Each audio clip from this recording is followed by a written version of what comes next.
What I saw that morning was inexpressibly horrible. On a battlefield, men die quickly, they fight back. Here I saw people dying in solitude by slow degrees, dying hideously, without the excuse of sacrifice for a cause. They had been trapped and left to starve, each in his own home, by a political decision made in a far-off capital around conference and banquet tables. There was not even the consolation of inevitability to relieve the horror. Viktor Kravinchenko, I Choose Freedom, 1946. Not one of them was guilty of anything, but they all belonged to a class that was guilty of everything. Ilya Ehrenberg, 1934. Welcome to Ancient to Recent. My name is Joseph Parkinson, and today we will be telling the story of the famines of 1932-1933 inflicted on Ukraine by Stalin and the Soviet Union. Episodes of Ancient to Recent are out every Friday and are available on YouTube, Spotify, and Apple Podcasts. In August 1932, famine was reaping a terrible harvest throughout the Soviet Union. As the communist leadership sped through the countryside encased in their luxury trains on the way to Crimea, Sochi, or any of the many places members of the communist elite kept opulent mansions, where they would take frequent and long rests, complete with tennis, hiking, swimming, barbecue, and long banquets where the vodka and Georgian wine flowed, where caviar and kebabs were served. The communist apparatchiks would peek through the lace and satin windows. They could see children with swollen stomachs, old women in rags, men collapsed by the side of the road. They could see the fields unsown, littered with the corpses of peasants who had expired from exhaustion and malnutrition.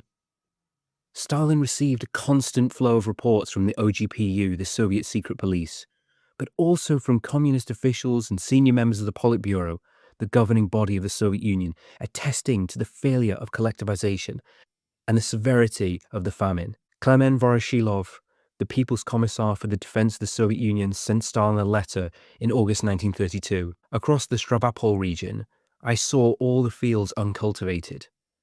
We were expecting a good harvest, but we didn't get it. Across Ukraine from my train window, the truth is that it looks less cultivated than the North Caucasus. Simon Badoyin, the inspector of cavalry for the Red Army, reported to Stalin.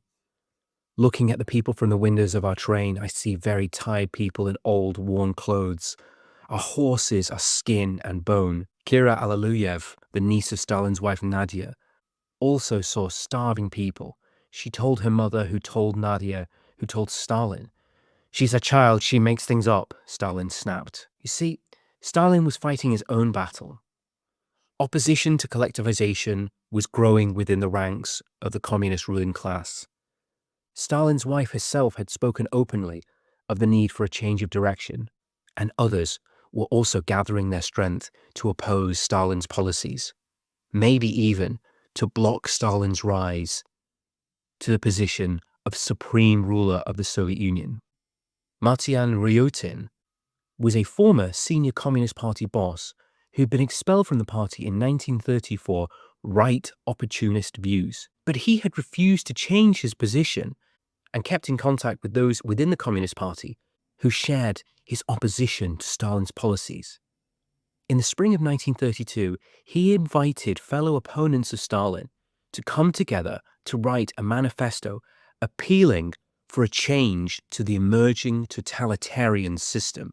The Soviet Union at this point in the early 1930s was a brutal authoritarian state, but that tended to apply to the people, not so much the communist elite themselves. The Soviet Union wasn't quite yet the totalitarian system of control it would become in the mid to late 1930s, and Stalin in the early 30s wasn't all-powerful.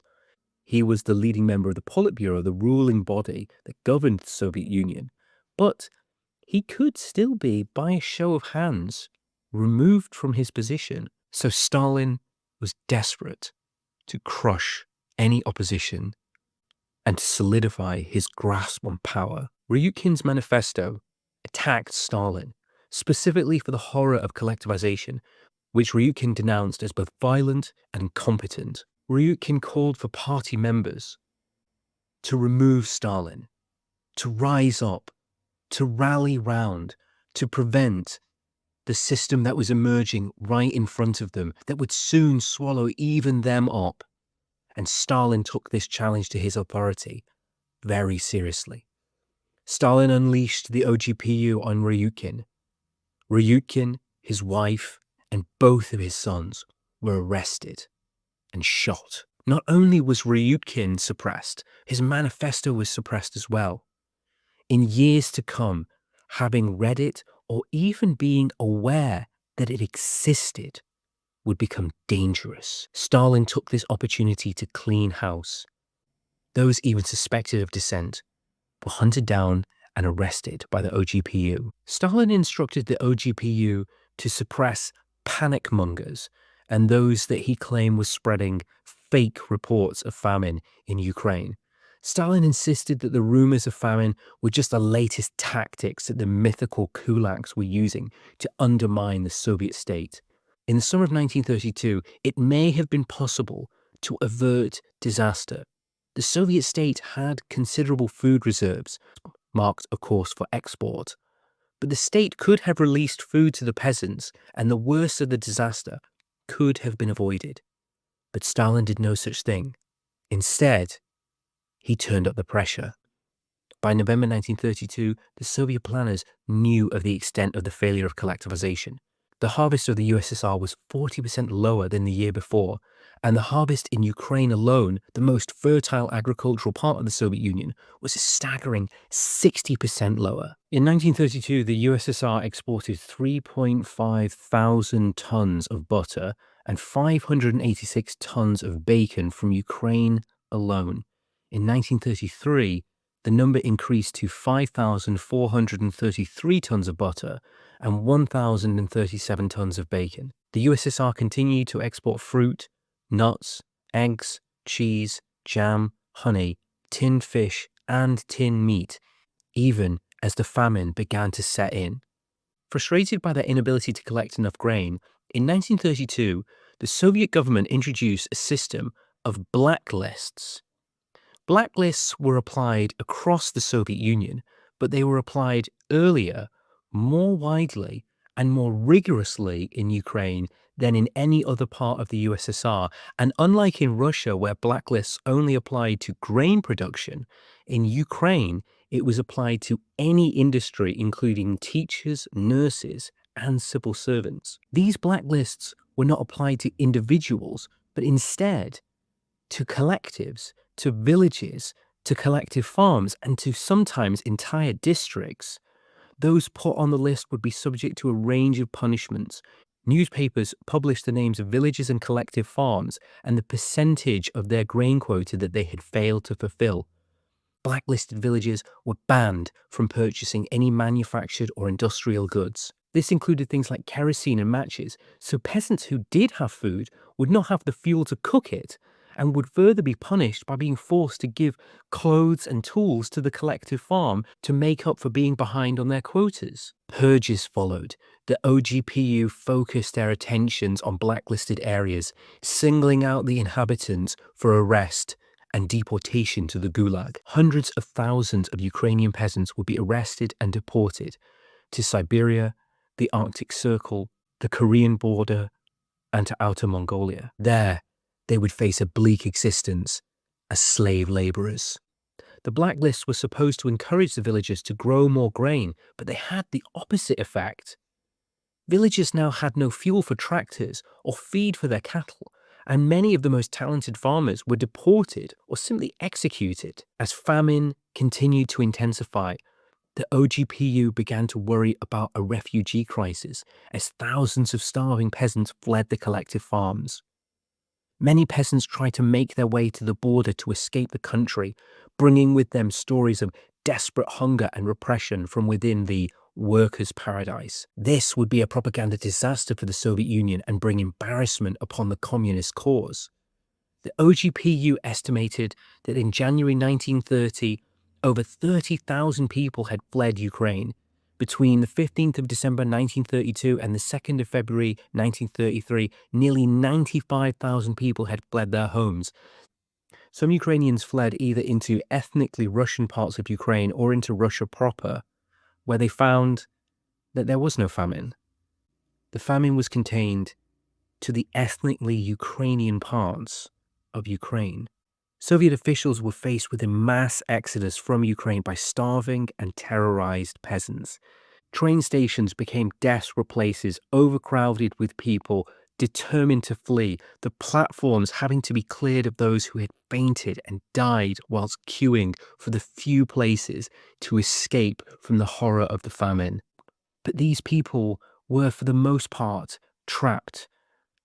Ukrainian collective farms did not issue salaries. Instead of cash, collective farmers were paid in kind. So Ukrainian peasants had no spare money and therefore couldn't purchase train tickets. Those that could fled into Poland, with many drowning crossing the fast-flowing river Bug. Others were shot by Soviet border guards. So great was the flow of Ukrainians into Poland that the Polish government and the League of Nations set up a permanent Ukrainian refugee commission to help process, feed, and clothe these people. But there was also a mass movement of refugees from the countryside to the cities. The cities were flooded with desperate people. Long queues formed outside of bread shops. Peasants with no money, often clothed just in rags. Many exhausted by their long journey and now with winter closing in, banged on the doors of people, begging for food. Others simply sat against the side of the street and died. Mothers with skeletal babies, the children staring vacantly into the distance, too hungry to cry, beseeched passers-by for any crust of bread or crumb that could help them survive just another day. Some gathered in markets, others by railway stations. Many found their final moments rest in ditches, under trees, by window ledges, and some simply collapsed in the middle of the streets. Desperate parents abandoned their children in orphanages that were soon filled and overflowed to capacity, thinking that the Soviet state would surely care for abandoned children. City authorities had to remove 400 corpses from the streets of Kyiv in January 1933 alone. In February, it was 518, and just in the first 8 days of March, 248. Trucks roamed the streets, collecting corpses piled high with their ghastly cargo. Bakeries were broken into. Militia distributing bread rations were attacked by hungry mobs. The Soviet government became alarmed at this refugee crisis. Not that hundreds of thousands were dying and millions were being driven from their homes. No, that wasn't what concerned them. Rather, what they were worried by was that the mass movement of desperate people would carry stories of what they had experienced, both internationally and within the Soviet Union, and this would, in the minds of the Soviet elite, constitute the spreading of anti-Soviet propaganda. In January 1933, Stalin and Molotov came up with a solution to this refugee crisis. They wouldn't stop the grain requisition. They wouldn't lower the quota that Ukraine needed to fill.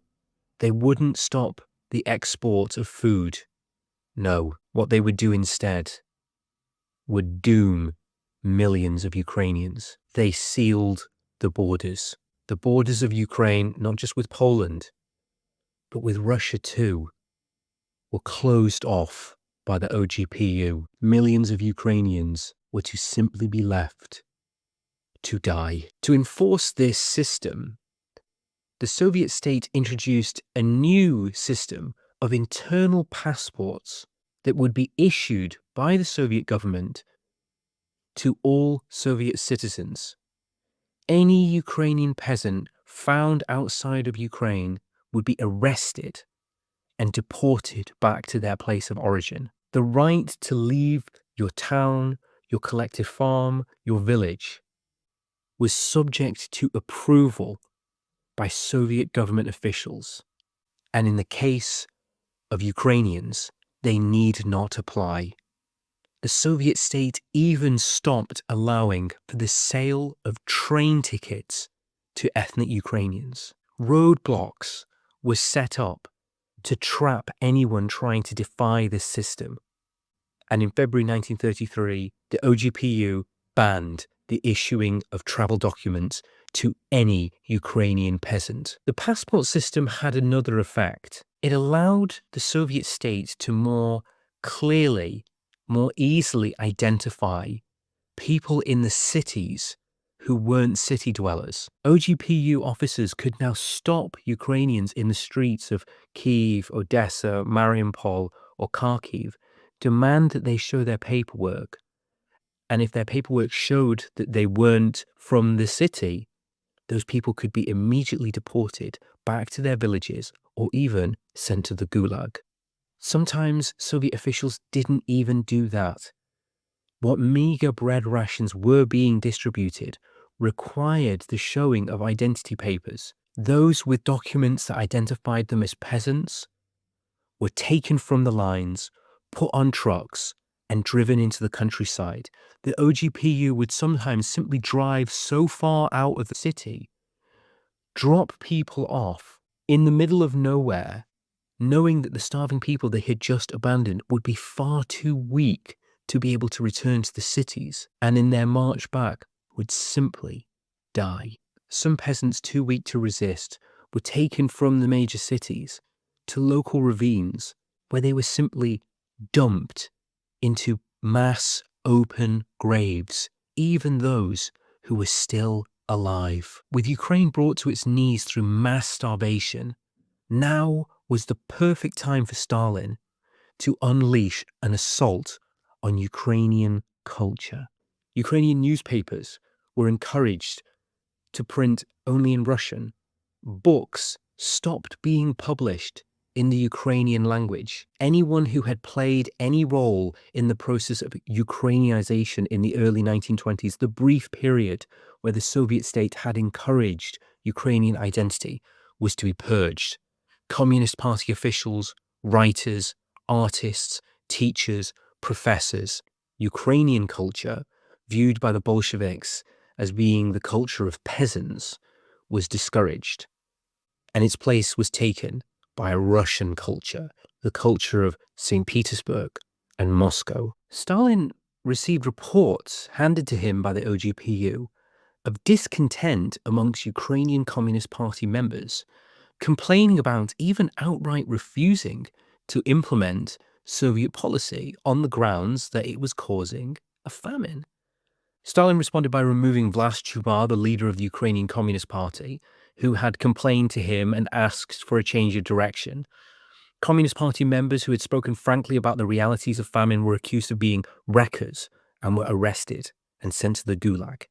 Even the Communist Youth League was not spared. Over 18,000 members were expelled for anti-Soviet attitudes. The Soviet Communist Party in the early 1920s briefly got over its deeply chauvinistic attitude towards Ukrainian identity and tried on for size a form of cultural tolerance.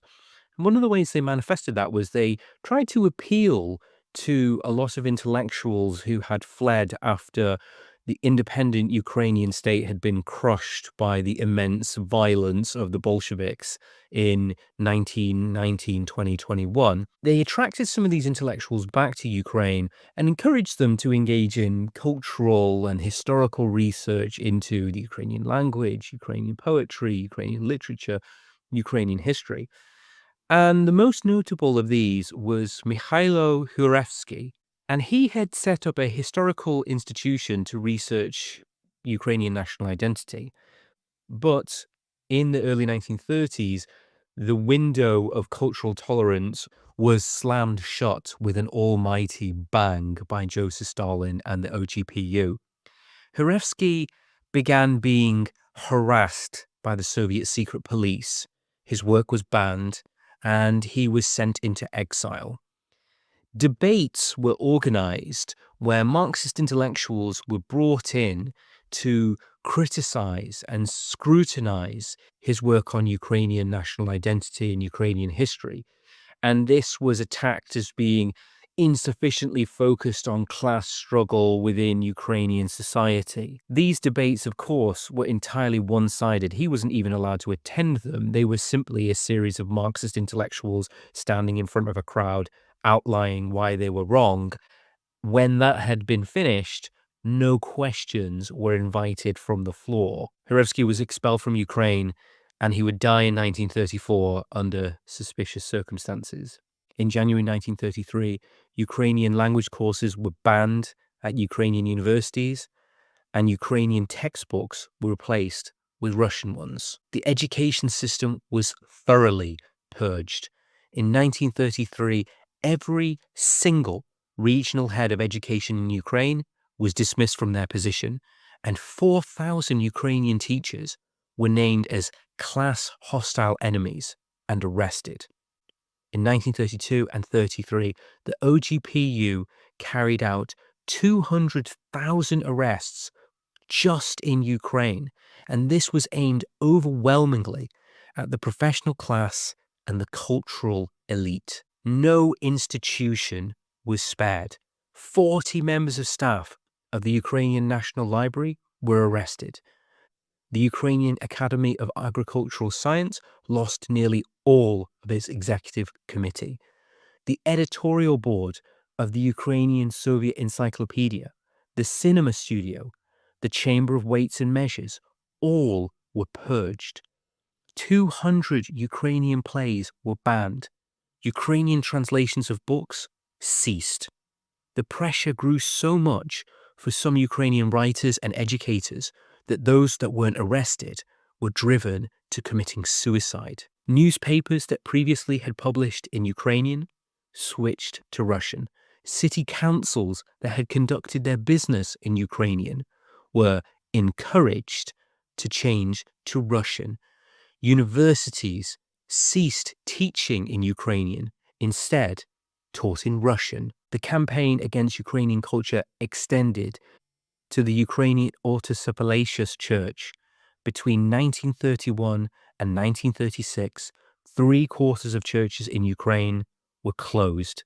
Between 1934 and 37, 69 churches in Kyiv alone were demolished. By 1936, there were whole swathes of the Ukrainian countryside where there was not a single Ukrainian church still saying services. Even architecture in Ukraine was not safe. Dozens of monuments, including churches, were bulldozed, blown up, razed to the ground, or converted, often to being warehouses or stables for horses. The cultural harvest of the Ukrainian elite, overseen by the OGPU, went on. Mikhailo Pavlenko, director of the Kyiv Gallery, was arrested in 1934, and after 3 years' imprisonment, in 1937, he was shot. Fedir Kuzabotsky, director of the Institute of History and Culture in Kyiv, was arrested, and in 1938, shot.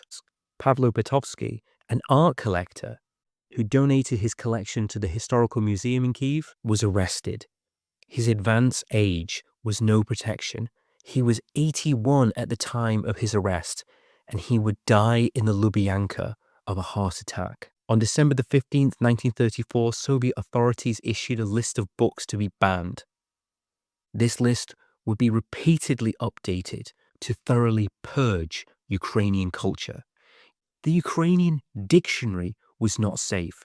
A separate Ukrainian dictionary had only recently been published. For the first time in hundreds of years, this was now banned. Those who had published the Ukrainian dictionary were denounced, arrested, and executed. Even the Ukrainian alphabet had to be Russified, Sovietized. The Ukrainians have a particular letter equivalent to the letter G in the Roman alphabet that doesn't exist in the Russian alphabet. This letter was now banned. In the winter of 1933, Stalin ordered the grain requisition campaign to be ramped up. Activists were equipped with special long metal rods to allow them to poke and prod into every part of a peasant's property. under floorboards, into chimneys, under flower beds, behind walls. Nowhere was to be safe. Grain requisition squads took everything: eggs, chicken, potatoes, old vegetables, stale bread. They even took pots of soup that were cooking on the stoves. Desperate children, crying as their last food was taken away, were pushed aside by Communist Party officials. The grain requisition squads would vary the time they carried out their raids, sometimes at night, sometimes in the morning. If they interrupted a family of dinner, they would empty the contents of the pot onto the floor just to deprive them of food. By the logic of the Communist Party, anyone who had food was by definition a kulak. Grain squads would sit in the forests on the edges of villages, and they would watch through their binoculars until smoke started to come from chimneys so that they could carry out their raid exactly at the moment when families were cooking. Peasants were encouraged to inform on each other. Anyone who gave word of others having food would be rewarded with a third of the catch.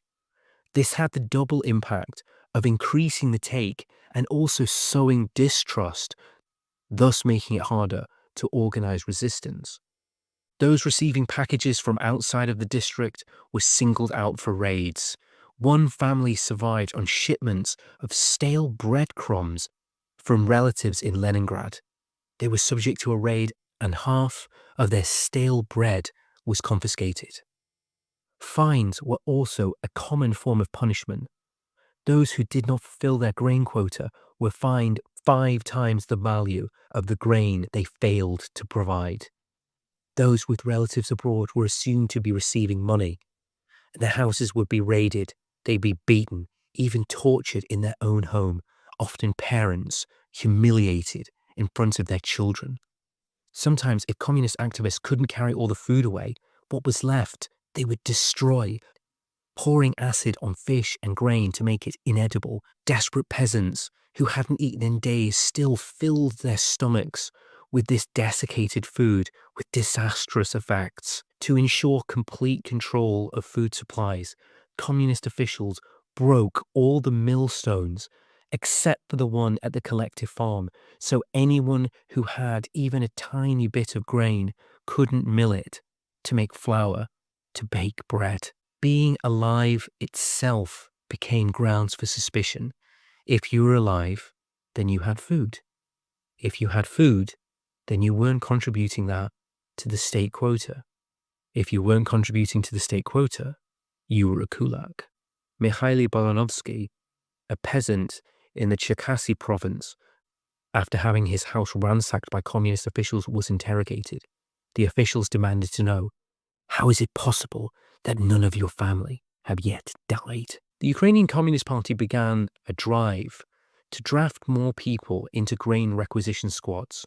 More manpower was needed, so the Communist Party thought, to meet the quota. If they were falling short, then surely a redoubling of efforts was required. Nothing was impossible with Bolshevik determination. Nothing could not be achieved if they simply closed their ears to the wails and the screams of the starving women and children. To be a Bolshevik was to be hard, was to be tough, was to get things done, was to do what had to be done to build the workers' paradise. On the 11th of November 1932, the Ukrainian Communist Party announced that it was seeking to set up a further 1,100 new activist brigades. By the 1st of December, they would sweep the countryside clean of food. How did those carrying out these grim tasks justify to themselves what they were doing? Many had come from the cities, and they knew or cared little for the peasants. The Soviet press had been full of stories about lazy, selfish peasants willfully starving the cities.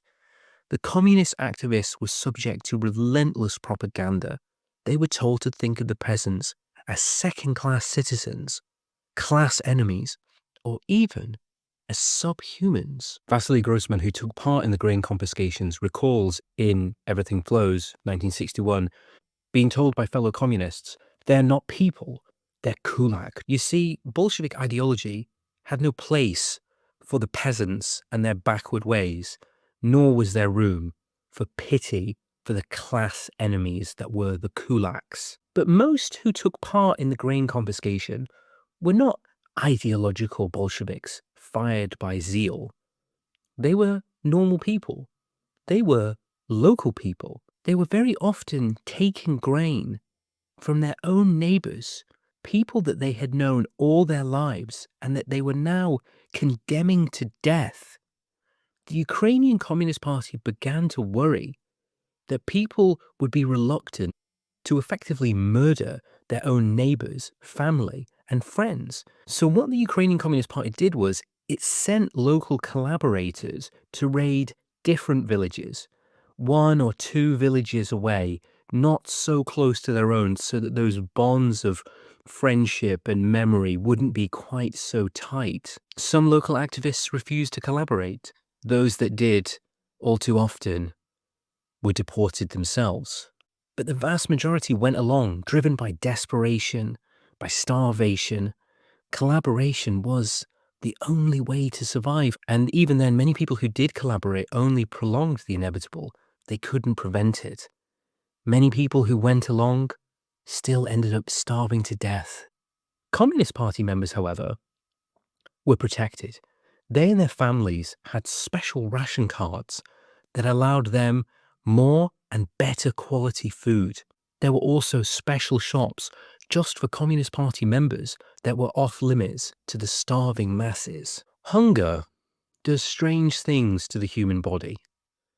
First, the body consumes its stores of glucose.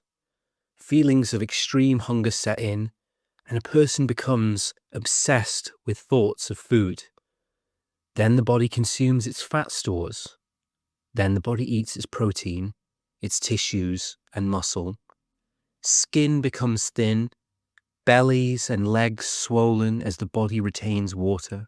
The victim becomes susceptible to diseases such as scurvy and diphtheria and a range of rashes and skin lesions. Survivors remember their family members fading away, becoming translucent. Communist Party activists speaking years later recount seeing children with yellow, paper-thin skin stretched over bony frames, their bellies swollen, barely able to hold their heads up, with faces that looked like those of old men. Skin broke under the slightest pressure. Foul-smelling liquids oozed out of open wounds. Some children became so skeletal that it was possible to see their heart beating through their ribcage. In the final stages, the victim descends into a drowsy, dreamlike state that may last for up to a week, until eventually their heart gives out. Some died after prolonged struggle. Some died suddenly, dropping to the floor, passing away in the middle of a street. Teachers in Ukrainian schools would, after dismissing a class for the day, go through the desks, collecting the bodies of children who'd passed away during the lessons. Some died whilst eating. During a long period of starvation, the body will lose the ability to actually digest food, so suddenly consuming food will become a life-threatening situation in itself. Starvation doesn't just ravage the body, it attacks the mind. Starving people struggle to concentrate. They hallucinate. Their personalities morph and change.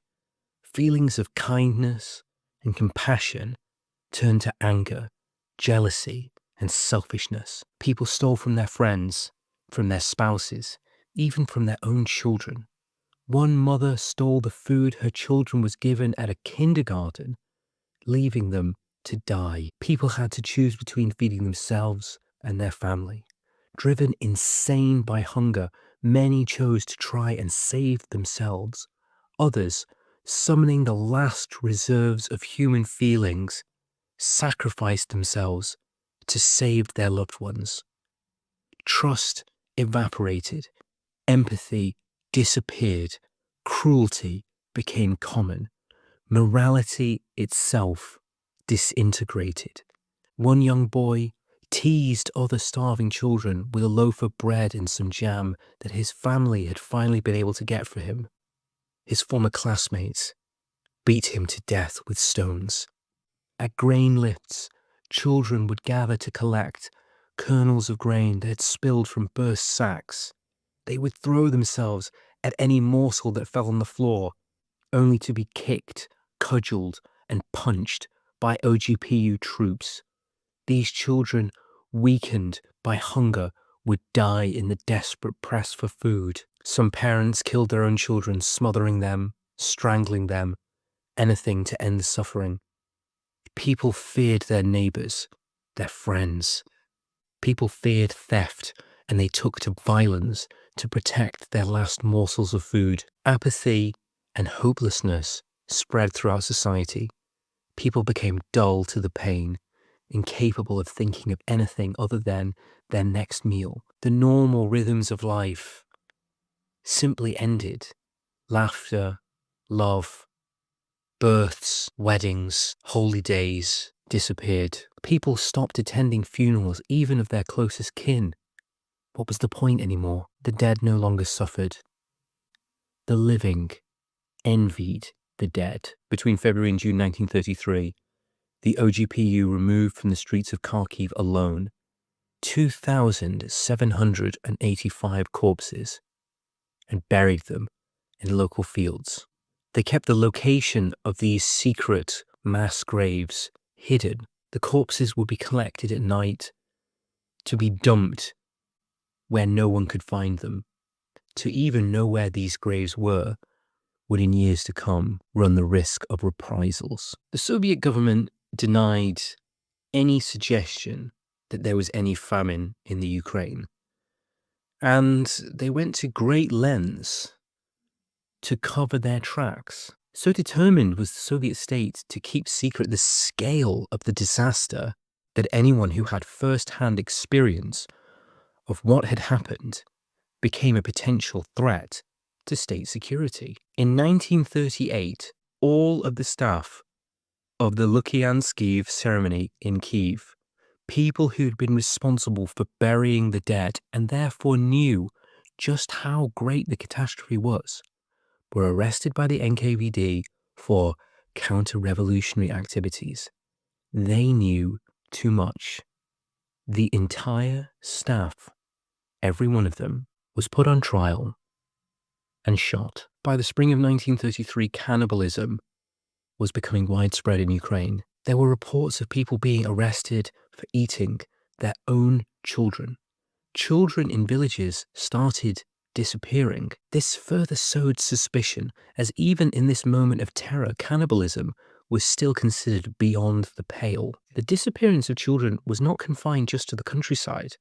In the city, parents took to taking their children to school and to accompanying them everywhere they went to prevent them from being kidnapped and eaten. By March 1933, the OGPU were receiving 10 reports of cannibalism per day. The OGPU in Vinnytsia received 6 reports of parents eating their children in 1 month. In one report, the OGPU in Kyiv stated that there had been 69 cases of cannibalism between January and March. But the report also notes that the OGPU didn't actually believe this because they estimated that the figures were vastly higher. Kaganovich, the OGPU, the bosses of the Ukrainian Communist Party, and the officials in Moscow were all aware that cannibalism was sweeping Ukraine. They all knew just how desperate the situation was. And what did they do? They did nothing. People ate anything to survive. Moss, leaves, acorn, the bark of trees, insects, rats, squirrels, anything that could fill their stomach. People made soup from nettles. People ate weeds, grass, rotten potatoes, People boiled belts and shoes to eat the leather. Some survived by chance, some survived by cruelty, some survived by acts of kindness from strangers. Some were able to get work at collective farms where they would be served a thin gruel in return for their labor. Some were saved by the charity of their Jewish neighbors. Jews were spared from being labeled as kulaks because Jews in the Tsarist Empire had been forbidden from accumulating property, and so by a bizarre twist of fate, Jewish people were, for once in history, spared persecution. The famine reached its peak in the spring of 1933. There's a range of estimates as to how many people lost their lives. Some say 2, some estimates are as high as 10 million people. The opening of the Kremlin archives allowed researchers in the 1990s access to secret Soviet documentation that would give us a better idea of the true figures. A team of Ukrainian demographers have concluded an extensive research that points to a figure of 3.9 million excess deaths.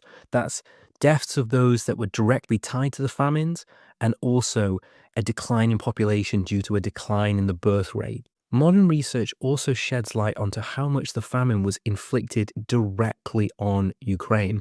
Though there was famine throughout the Soviet Union, the death rate increased in Russia by only 3% between 1932 and 33, but the figure for Ukraine is a staggering 14.9% increase in deaths. In May of 1933, Stalin finally agreed to allow food aid into Ukraine.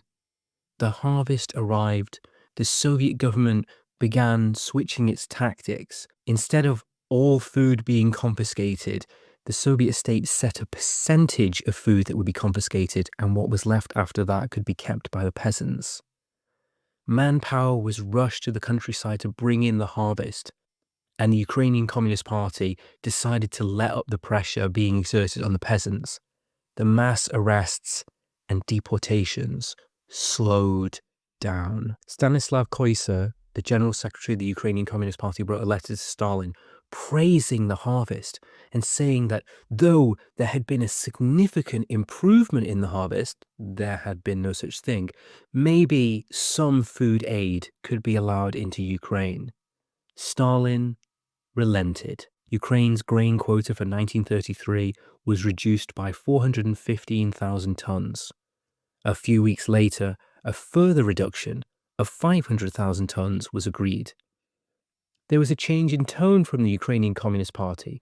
Instead of constantly lashing out against Ukrainian nationalism, there was instead a tepid admission that some mistakes may have occurred. None of them, of course, attributed to Comrade Stalin, and of course, none of this done on purpose, but rather the blame fell entirely on the Ukrainian Communist Party and its local leaders.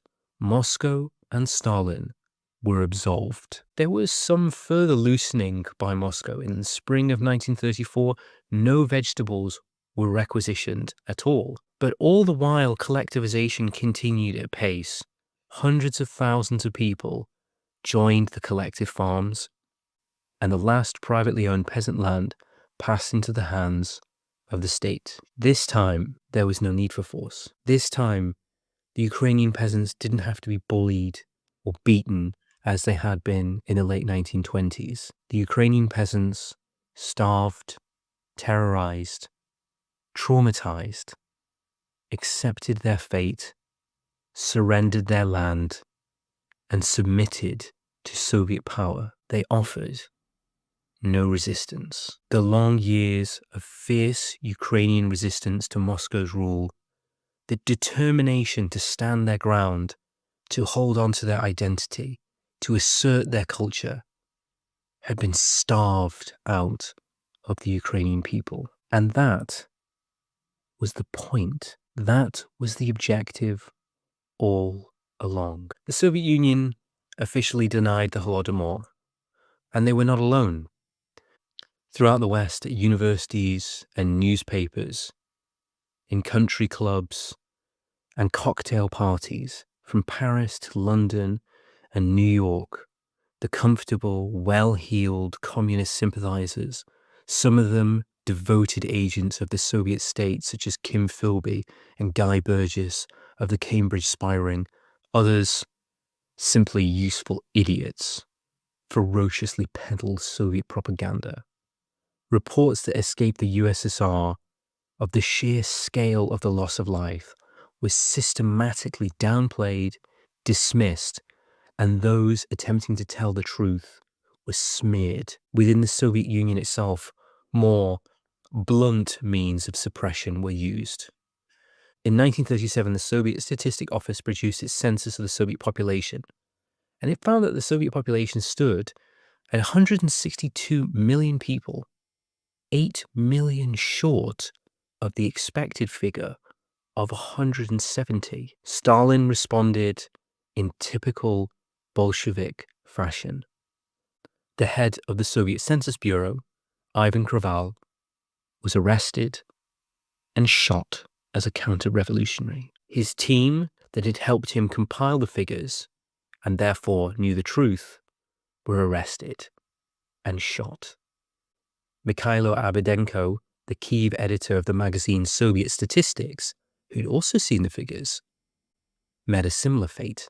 He was arrested and he was shot. The Holodomor was not a natural disaster. The Holodomor was not an accident. It wasn't a mistake. It wasn't an unfortunate occurrence. It was a classic example of what we would today describe as a genocide. It was a policy conceived of by Joseph Stalin and inflicted on the Ukrainian people to break them, to render them passive, to make the people of Ukraine malleable, to facilitate the Soviet government's desire to reshape Ukraine, to Sovietize it, to Russify it, to extinguish the flame of Ukrainian identity. The Ukrainian national anthem is called "Ukraine's glory and freedom has not yet perished." And Ukraine did not perish. Ukraine survived. The Holodomor, for all its cruelty and pointless horror, failed. The Ukrainian people were not crushed. They were not defeated. They did not disappear and become perfect little Russians. They clung to their culture, their language, their identity.